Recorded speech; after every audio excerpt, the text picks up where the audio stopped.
अस्सलाम वालेकुम बेटा, क्या हाल है? ठीक है। हमारा जो बुक्स के अंदर जो हमने डिवीज़न की थी, तो हमने बुक्स को 1/3 में किया था डिवाइड्स। उसके अंदर हमारा जो तीसरा टेस्ट है वो चैप्टर नंबर 11, 12, 13 और 14 का है। चैप्टर नंबर 11, 12, 13 और 14 का है। अगर हम इस टेस्ट की बात करते हैं, इसकी पेयरिंग की बात करते हैं, हमारी होल बुक की बात कर लें तो होल बुक के अंदर सबसे अहम चैप्टर भी यही है। बहुत सारे स्टूडेंट ऐसे के होते हैं कि सर हमने पास कैसे होने हैं, हमें कोई ट्रिक्स बता दें। तो आप बेटा क्या करें, चैप्टर नंबर 11, 12, 13 और 14 को तैयार कर लें, एटलीस्ट आप पास हो सकते हैं। अब यहाँ पे बात आ रही है, हमारी क्लास तो सुपर क्लास है, इसमें हमने अच्छे तरीके से तैयारी करवानी है, हमने तो होल तैयारी प्रिपरेशंस में है।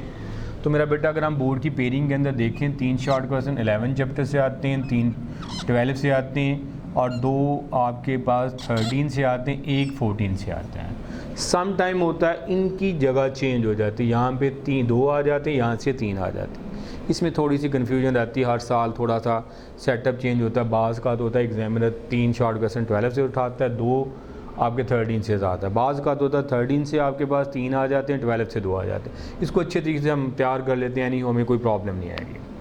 अगर हम बात करते हैं, चैप्टर नंबर 11 में एक लॉन्ग क्वेश्चन आता है, 12 में भी एक लॉन्ग क्वेश्चन आता है। अगर हमारे पास अगर इस पोर्शन की बात करते हैं, हमारे पास शॉर्ट क्वेश्चन का पोर्शन क्वेश्चन नंबर 4 तैयार होते हैं, सेकेंडली 2 लॉन्ग क्वेश्चन तैयार होते हैं। अगर हम प्रैक्टिकल की बात करते हैं, प्रैक्टिकल भी 11 और 12 से आता है। तो लिहाजा ये चैप्टर इंतहाई अहम है बोर्ड के पॉइंट ऑफ व्यू से भी। एक तो बात आपके पास 16 नंबर के लॉन्ग क्वेश्चन तैयार हो रहे हैं मेरा बेटा, 12 नंबर के शॉर्ट क्वेश्चन हो रहे हैं। थर्डली आपके एमसीक्यू डालकर आपका वो 30+ मार्क्स का पेपर यहाँ से तैयार होता है, फिर आपका प्रैक्टिकल का पोर्शन भी यहाँ से तैयार होता है। लिहाजा ये इंतहाई अहमियत का हामिल चैप्टर्स है। इसमें पहला जो क्वेश्चन आता है मेरा बेटा, लॉन्ग क्वेश्चन में आता है कंट्रोल स्ट्रक्चर के बारे में है। ये कंट्रोल स्ट्रक्चर क्या काम करती है? प्रोग्राम की एग्जीक्यूशन के फ्लो को कंट्रोल करती है। जो कंट्रोल स्ट्रक्चर क्या काम करता है? कम्बिनेशन जो होता है डिफरेंट इंस्ट्रक्शन का, इसमें सिंगल लॉजिकल यूनिट्स होता है। लॉजिकल यूनिट में एक एंट्री पॉइंट होता है, एक एग्जीक्यूट पॉइंट आता है। इसके आमतौर पर अगर आप कंट्रोल स्ट्रक्चर की बात करते हैं, जब हम प्रोग्राम बनाते हैं मेरा बेटा, इसके 3 टाइप्स होती है, सीक्वेंस, सिलेक्शन और आपका लूप, रेपिटेशन के बारे में।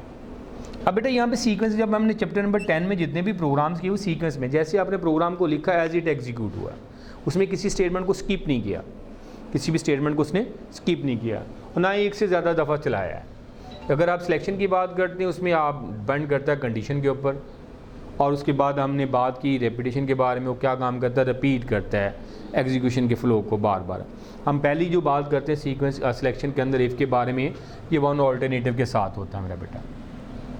इसमें अगर कंडीशन ट्रू होती है तो स्टेटमेंट चलती है, अगर कंडीशन फॉल्स होती है स्टेटमेंट स्किप हो जाती है। अगर हम इसके सिंटैक्स की बात करते हैं मेरा बेटा, इसका जो सिंटैक्स होता है इफ कंडीशन और स्टेटमेंट। अदर सिंटैक्स की अगर आप बात करते हैं, कंपाउंड के साथ की बात करते हैं, तो हमारे पास क्या होता है? इफ कंडीशन और ये करली ब्रेसिस में हमारे पास कंपाउंड स्टेटमेंट लिखी होती है मेरा बेटा। यहाँ पे बात करते हैं, सबसे पहले हमने क्या काम करना है? इस कंडीशन को वैल्यूएट करना है। अगर कंडीशन ट्रू होती है तो ये स्टेटमेंट चलती है, अगर कंडीशन फॉल्स होती फिर कुछ भी नहीं होता। यहाँ भी एग्जांपल दे दी, यहाँ पे देखिए मेरा बेटा, अगर आप marks greater than equal to 40 है तो आपकी वो कंडीशन, ये स्टेटमेंट एग्जीक्यूट होगी। अगर मार्क्स बिलो 40 होंगे तो ये कंडीशन जो स्टेटमेंट एग्जीक्यूट नहीं होगी। इसी तरीके से यहाँ पे भी बात कर लेते हैं, अगर ये कंडीशन ट्रू होती है, होल करली ब्रेसिस में जो ब्लॉक बना हुआ है एग्जीक्यूट होगा। अगर स्टेटमेंट फॉल्स हो जाती फिर ये ब्लॉक सारे का सारा स्किप हो जाता है। अगर हम बात करते हैं सेकंड ऑप्शन की बात करते हैं, हमारे पास ये इफ एल्स है, ये 2 ऑल्टरनेटिव के साथ होता है। 2 वे सिलेक्शन के अंदर अगर कंडीशन ट्रू होगी तो इफ के बाद, अगर कंडीशन फॉल्स होगी तो एल्स के बाद। Both block of statement never be executed, both block of statement never be skip. दोनों ब्लॉक ना तो कभी इकट्ठे चल सकते हैं, ना दोनों इकट्ठों को इग्नोर किया जाता है। अगर हम बात करते हैं सिंटैक्स की, ये 1 आपके पास सिंगल स्टेटमेंट के साथ और ये मल्टी स्टेटमेंट के साथ है। यहाँ पे बेटा देखिए, अगर कंडीशन को चेक किया जाए, अगर कंडीशन ट्रू हो गई ये स्टेटमेंट चलेगी, फिर एल्स पार्ट इग्नोर हो जाएगा। अगर कंडीशन फॉल्स हो जाती फिर ये एफ के बाद वाली इग्नोर होगी, एल्स पार्ट एग्जीक्यूट होगा। इस तरीके से यहाँ पे भी अगर कंडीशन ट्रू होगी ये होल पार्ट एग्जीक्यूट होता है, एल्स पार्ट फिर इग्नोर हो जाता है। अगर ये कंडीशन रॉन्ग होती है फिर ये वाला पार्ट इग्नोर होता है, एल्स पार्ट एग्जीक्यूट होता है। इसी तरीके से यहाँ भी एग्जाम्पल है बेटा, अगर a इक्वल टू b है तो फिर हमारे पास ये वाला जो इफ़ के बाद वाली स्टेटमेंट है यहाँ पे नंबर आ रही इक्वल है। अगर ये दोनों स्टेटमेंट इक्वल नहीं आ रही तो एल्स के बाद वाली स्टेटमेंट एग्जीक्यूट होती है। फिर हम अगर आप बात करते हैं इसके अंदर फर्दर की बात करते हैं, इफ़ एल्स के प्रोग्राम की बात करते हैं। इफ़ एल्स के प्रोग्राम में हमने एक मेंशन किया हुआ यहाँ पे प्रोग्राम्स हैं, एक नंबर लें, फाइंड आउट करें ये नंबर इवन है या ऑड है। बेटा हमने ऑलरेडी पढ़ा अगर हमारे पास जो नंबर लेने हैं वो अननोन वैल्यूज़ है, पहले तो हम क्या काम करेंगे, एक वेरिएबल डिज़ाइन करेंगे, उसकी वैल्यू ले लेंगे। हम 2 पे रिमाइंडर लेकर अगर इक्वल टू 0 अगर कंडीशन ट्रू आ रही है तो फिर इवन नंबर है, अगर कंडीशन ट्रू नहीं हो रही, फॉल्स हो रही है तो फिर हमारे पास क्या आएगा, ऑड नंबर है। इसको अच्छे तरीके से हमने एग्जांपल दी, सपोज कल हमने प्रोग्राम को एग्जीक्यूट किया, हमने 10 दिया, 10 को हमने यहाँ पे रखा, n की वैल्यू को डिवाइड किया, रिमाइंडर लेते हैं, ये 10 डिवाइडेड बाई 2 है तो इक्वल टू 0 है, इवन नंबर आएगा, प्रोग्राम का एंड हो जाएगा। इसी तरीके से हमारे पास इफ एल्स इफ स्टेटमेंट है, ये मल्टी अल्टरनेटिव के साथ है।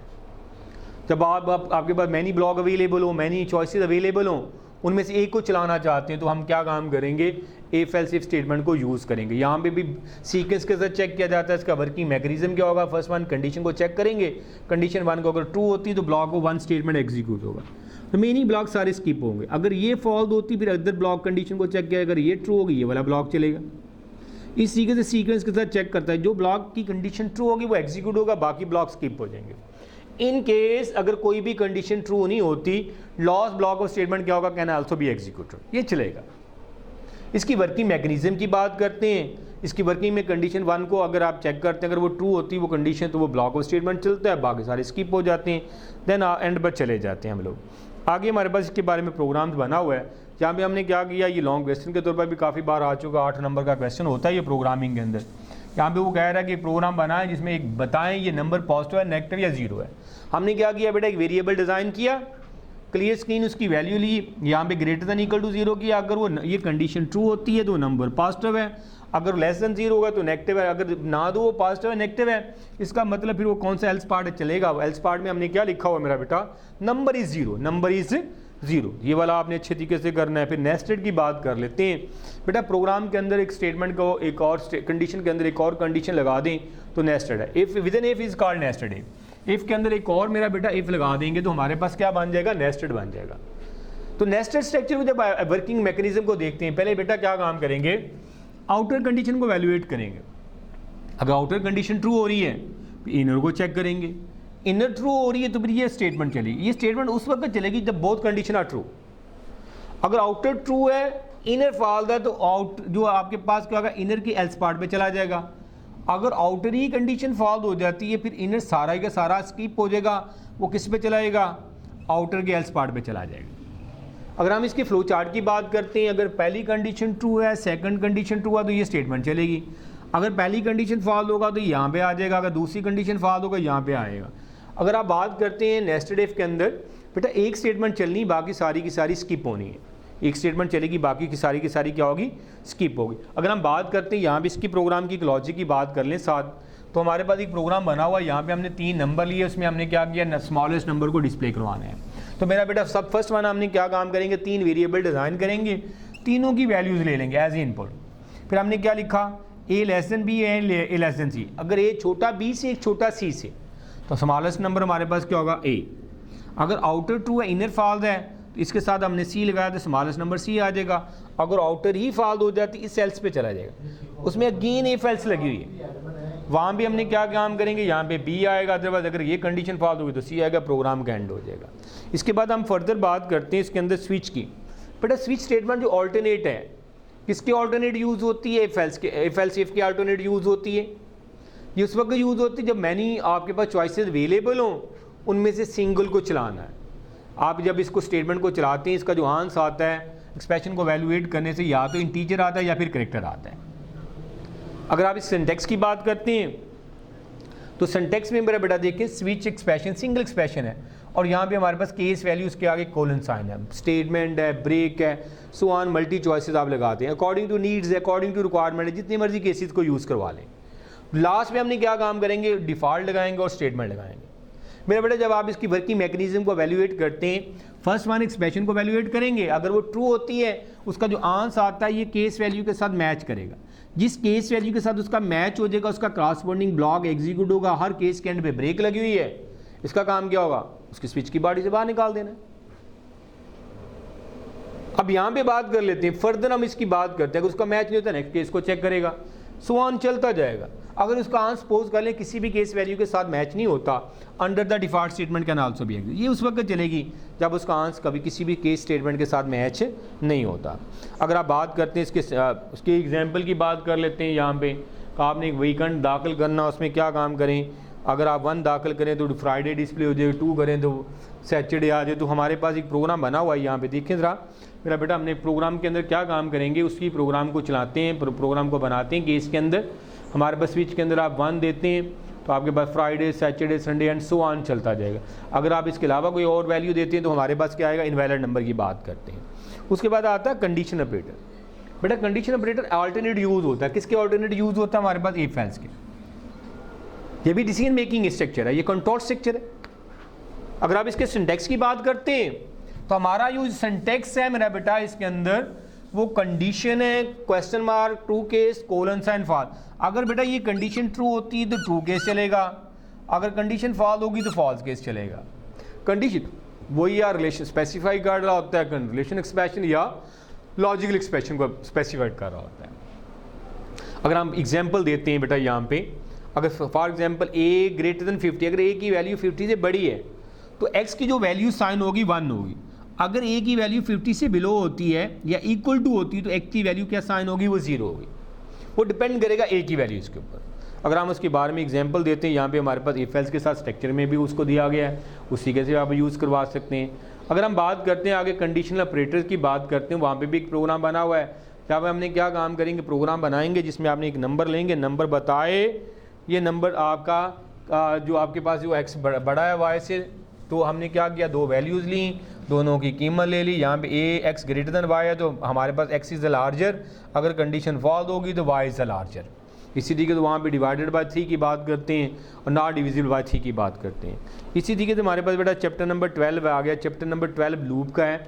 हमारे जो सिलेबस में लूप की जो अगर आप टॉपिक की बात करते हैं, हम इसमें लूप पढ़ेंगे, वाइल इन्फिनिटाइल लूप पढ़ेंगे, डू वाइल पढ़ेंगे, डिफरेंस बिटवीन वाइल और डू वाइल के बारे में, फॉर लूप है, सेंटिनल लूप और उसके बाद आपके पास स्टेटमेंट की बात करते हैं। लूप का काम क्या होता है मेरा बेटा, लूप का काम जो होता है किसी भी स्टेटमेंट को बार बार रिपीट करना होता है जब तक कंडीशन ट्रू होती है। इसे इटरेशन भी कहते हैं, रेपिटेशन भी कहा जाता है, लूपिंग का स्टैक भी कहते हैं। ये बुनियादी तौर पर मेरा बेटा 2 पर्पज़ के लिए इस्तेमाल होती है। या तो आपने किसी पैगाम को शो करवाना बार बार, उसके लिए हम इसको यूज़ करवाते हैं। फॉर एग्जांपल आपने स्क्रीन के ऊपर अपने नाम को 100 टाइम डिस्प्ले करवाना है या 10 टाइम करवाना है, उस वक्त यूज़ करते हैं। या आपने कुछ सीक्वेंस नंबर को शो करवाना है, नेचुरल नंबर शो करवाना चाहते हैं, उस वक्त यूज़ करते हैं। मेरा बेटा सी लैंग्वेज के अंदर जो लूप की 3 टाइप्स होती हैं, वाइल, डू और फॉर लूप। वाइल, डू और फॉर लूप। अगर वाइल लूप की अब ये बात हो रही है कि वाइल लूप कहाँ पे यूज़ करेंगे, बेटा while loop simplest loop structure है। ये उस वक्त एग्जीक्यूट करती है जब आपको नंबर ऑफ इटरेशन को नॉट ओनली एडवांस, हमें पहले से ये पता ना हो कितनी बार लूप को चलाना, तो हम क्या काम करते हैं, वाइल लूप को यूज़ करवा रहे होते हैं। अगर सिंटैक्स की बात करते हैं, वाइल कंडीशन है, स्टेटमेंट है। अगर कंडीशन ट्रू होगी तो ये स्टेटमेंट चलेगी, अगर कंडीशन फॉल्स होगी ये स्टेटमेंट नहीं चलेगी। इसी तरीके से यहाँ पे फर्स्ट ऑफ ऑल कंडीशन को वैल्यूएट किया जाएगा। अगर ये कंडीशन ट्रू होती है तो ये क्या काम करेगा, बॉडी को चलाएगा, चलाने के बाद बैक टू कंडीशन। ये प्रोसेस कंटिन्यू रहेगा जब तक कंडीशन ट्रू रहती है। यूँ ही कंडीशन फॉल्स होती है, इस कंडीशन से वो बाहर निकल जाता है। यहाँ भी एक प्रोग्राम की एग्जांपल दे देते हैं। यहाँ पे हमने प्रोग्राम बनाया हुआ है, क्या काम करना, हमने एक नंबर लेना है, उसको क्या काम करना है, पाकिस्तान को 5 दफ़ा स्क्रीन के ऊपर डिस्प्ले करवाना है। हमने क्या किया, एक वेरिएबल लिया, उसको 1 लेस देन इक्वल टू यानी n less than equal to 5 है, क्या काम करेगा, पाकिस्तान को प्रिंट करेगा। कितनी बार प्रिंट करेगा, पहले आएगा, यहाँ पे कंडीशन ट्रू होती है, यहाँ पे पाकिस्तान को प्रिंट करेगा, ये n जो है नेक्स्ट लाइन पे ट्रांसफ़र करवा देगा, ये इंक्रीमेंट करवाएगा, बैक टू कंडीशन। ये प्रोसेस चलाता रहेगा, कितनी बार चलेगा, 5 टाइम चलेगा। यूँ ही कंडीशन n की कीमत 6 होगी, कंडीशन रॉन्ग होगी, साथ ही प्रोग्राम टर्मिनेट हो जाएगा। इसी के तो डू की बात करते हैं। डू स्टेटमेंट भी जो है ये भी इटरेशन है, कंट्रोल स्ट्रक्चर है।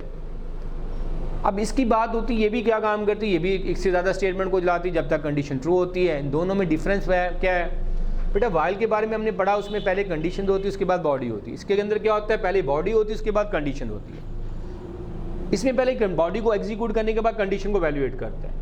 अगर कंडीशन ट्रू होती है फिर वापस जाता है। दोनों में डिफरेंस क्या आता है, इसकी कंडीशन के एंड पे सेमीकोलन ना लगाएंगे तो एरर आएगी, उसकी कंडीशन के एंड पे सेमीकोलन लगाएंगे तो एरर आएगी। तो लिहाजा यहाँ पे अगर इसकी वर्किंग मैकेनिज्म की बात करते हैं, सबसे पहले बॉडी को चलाते हैं, चलाने के बाद कंडीशन को वैल्यूएट करते हैं। अगर कंडीशन ट्रू होती back to condition, back to body जाता है, फिर दोबारा स्टेटमेंट को चलाता है।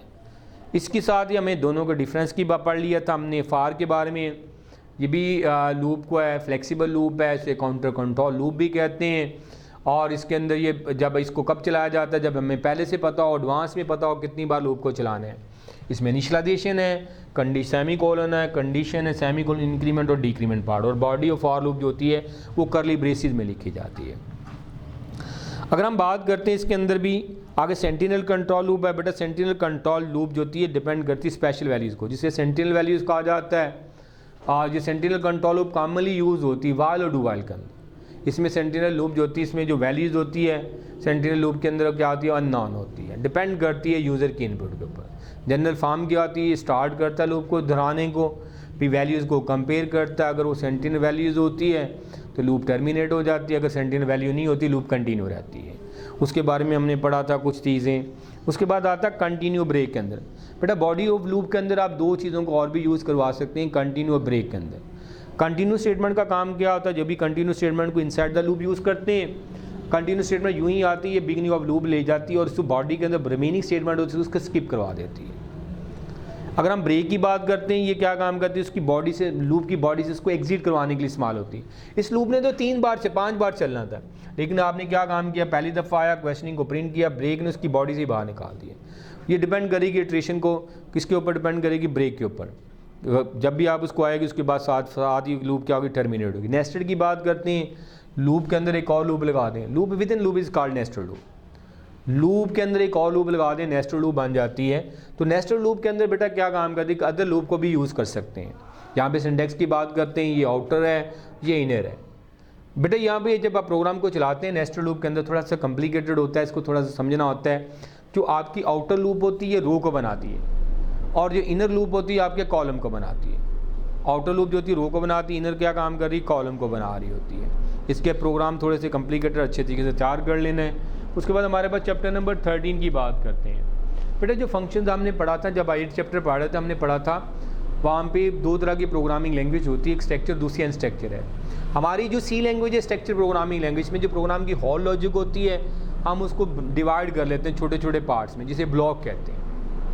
ये बिल्डिंग ब्लॉक होता है, इसमें आप क्या काम करते हैं, हर फंक्शन का एक यूनिक नेम रखा जाता है और फंक्शन को उस वक्त एग्जीक्यूट किया जाता है जब उसको की ज़रूरत होती है, उसके नाम से उसको कैलकुलेट किया जाता है। अब इसकी बाद में बात करते हैं, ये मॉड्यूलर मेथड्स होता है, इसमें पीस ऑफ मैनेज करना लॉन्ग प्रोग्राम को आसान होता है। इसके आगे 2 टाइप्स आती हैं। इसके बेनिफिट की अगर बात करते हैं, इसको रीड करना ईजी टू कोड है, ईजी टू मॉडिफाई है, easy to maintain and debug है, और ease usability, less programming time. अगर आप इस फंक्शन की बात करते हैं, इसकी 2 टाइप्स होती हैं, यूज़र डिफाइन फंक्शन और दूसरे होता है बिल्ट इन फंक्शन। अगर तो यूज़र ने खुद बनाया है, यूज़र खुद लिख रहा है, यूज़र डिफाइन फंक्शन जिसे प्रोग्रामर डिफाइन फंक्शन भी कहते हैं, अकॉर्डिंग टू नीड्स इसको यूज़ किया जाता है।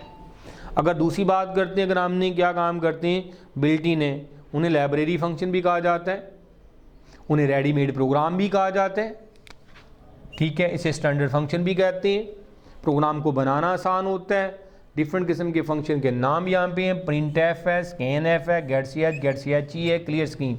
अगर हम बात करते हैं इन फंक्शन को यूज़ करने के लिए, हमें beginning of actual program header file को दाखिल करना पड़ेगा। अगर हमने प्रिंट एफ, स्कैन एफ लगाना तो beginning of actual program header file standard IO.h को ऐड करना पड़ेगा। इसी तरीके से हमने गेट सी एच ई है, क्लियर स्क्रीन, इसके लिए कंसोल IO.h को हेडर फाइल को ऐड करना पड़ेगा। इसी तरीके SQRT फंक्शन यूज़ करना है, स्केल रूट लेने के लिए यूज़ होता है, इसके लिए मैथ.h हेडर फाइल को ऐड करना पड़ेगा। इसी तरीके से फंक्शन की डिक्लेरेशन और प्रोटोटाइप, ये लॉन्ग क्वेश्चन के तौर पर भी आ सकता है। फंक्शन जो डिक्लेरेशन है, ये फंक्शन प्रोटोटाइप, ये मॉडल ऑफ फंक्शन होता है। ये क्या काम करता है, इन्फॉर्मेशन को प्रोवाइड करता है कंपाइलर को, किसके बारे में, फंक्शन की स्ट्रक्चर के बारे में। और इसको फंक्शन प्रोटोटाइप भी कहते हैं, इसे फंक्शन सिग्नेचर भी कहा जाता है।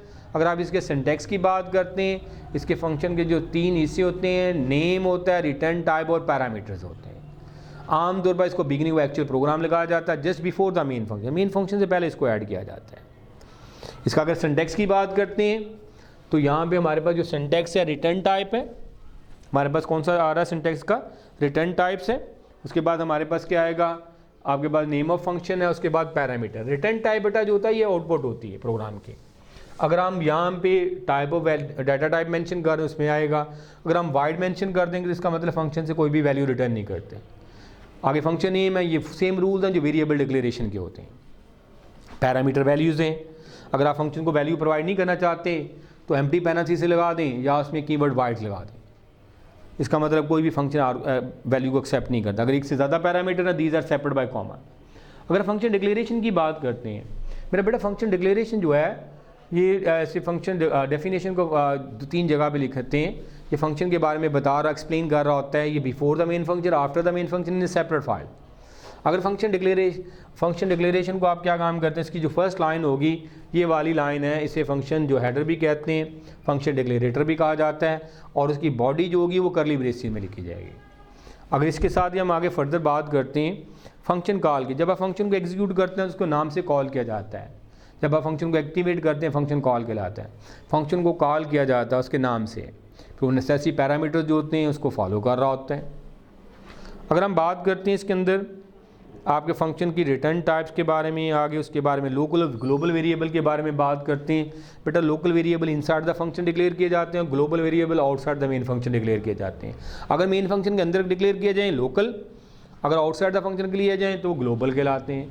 अगर लोकल फंक्शन को वही यूज़ करता है जिसके अंदर उसको डिक्लेयर किया गया है, लेकिन ग्लोबल वेरिएबल को तमाम फंक्शन यूज़ कर सकते हैं। फिर लोकल वेरिएबल की बात करते हैं, ये उस वक्त क्रिएट होते हैं जब कंट्रोल उस फंक्शन में दाखिल होता है जिसके अंदर उसको डिक्लेयर किया गया। ग्लोबल की बात करते हैं जब प्रोग्राम को एग्जीक्यूशन स्टार्ट करते हैं उस वक्त पैदा होते हैं। ये डिस्ट्रॉय उस वक्त होते हैं जब कंट्रोल फंक्शन से लीव होता है। ये डिस्ट्रॉय उस वक्त होते हैं जब प्रोग्राम को टर्मिनेट करते हैं। ये सिर्फ with in a function use होते हैं, वो शेयर किया जाता है, तमाम फंक्शन के अंदर उसको शेयर किया जा सकते हैं। आगे हम फंक्शन आर्गूमेंट की बात करते हैं, ये हमने छोटा सा क्वेश्चन रीड किया था। इसी तरीके से बेटा हमने चैप्टर नंबर 4 के अंदर पढ़ा था कि स्टीम क्या होता है, इंटरफेस होता है, लॉजिकल इंटरफेस होता है फाइल के साथ, स्टीम कहलाता है। उसको स्टीम को प्रोग्राम के साथ एसोसिएट करने के लिए हम क्या काम करते हैं, ओपन ऑपरेशन को यूज़ करते हैं, डिसएसोसिएट करने के लिए क्लोज ऑपरेशन को। स्टीम की 2 टाइप से हमने पढ़ी थी, एक टेक्स्ट स्टीम होता है जिसमें सीक्वेंस ऑफ कैरेक्टर्स होते हैं, बाइनरी स्टीम होता है जिसमें सीक्वेंस ऑफ क्या होता है, बाइट्स होते हैं, सीक्वेंस ऑफ बाइट्स होते हैं। ये हमने फिर कंपैरिजन किया था। उसके बाद हमने एंड ऑफ फाइल और न्यू लाइंस है। एंड ऑफ EOF जो होता है बेटा ये क्या काम करता है, ये एंड ऑफ फाइल के लिए इंडिकेट करता है। इससे मतलब क्या होता है, आपकी फाइल एंड हो रही है। और अगर हम बात करते हैं न्यू लाइन की, \n जो होता है यूज़ होता है एंड ऑफ लाइन को, जो हर लाइन की जहाँ पे इंटरप्रेस करते हैं न्यू लाइन पे ट्रांसफ़र हो जाता है। इसके बाद हमने फाइल मोड के बारे में हमने पढ़ा था। फाइल पॉइंटर्स है, ये फाइल को एसोसिएट करने के लिए इस्तेमाल होता है जो हार्ड पे पड़ी होती हैं। फिर ओपनिंग मोड की बात करते हैं, हमने 6 मोड पढ़े थे, इसमें रीड मोड है, राइट मोड है, अपेंड मोड है, फिर रीड एंड राइट है, फिर रीड एंड राइट है, उसके बाद लास्ट पे read and append and read mode है। इसको अच्छे तरीके से तैयार कर लेना मेरा बेटा। ये कुछ स्ट्रिंग के बारे में हमने पढ़ा था। कोशिश करें मेरा बेटा चैप्टर नंबर 14 को भी थोड़ा सा अच्छे तरीके से ओवरव्यू करा लें। एक शॉर्ट क्वेश्चन चैप्टर नंबर 14 और एक MCQ आना है, और इसको ऑप्शन के तौर पर भी आप इसी तरीके से तैयार कर सकते हैं। और आपका ये जो प्रोग्राम्स हैं इसके खास कर चैप्टर नंबर 11 और 12 के, इनको आपने अच्छे तरीके से दोबारा से तैयार करना है। ओके, अल्लाह हाफिज़, टेक केयर्स।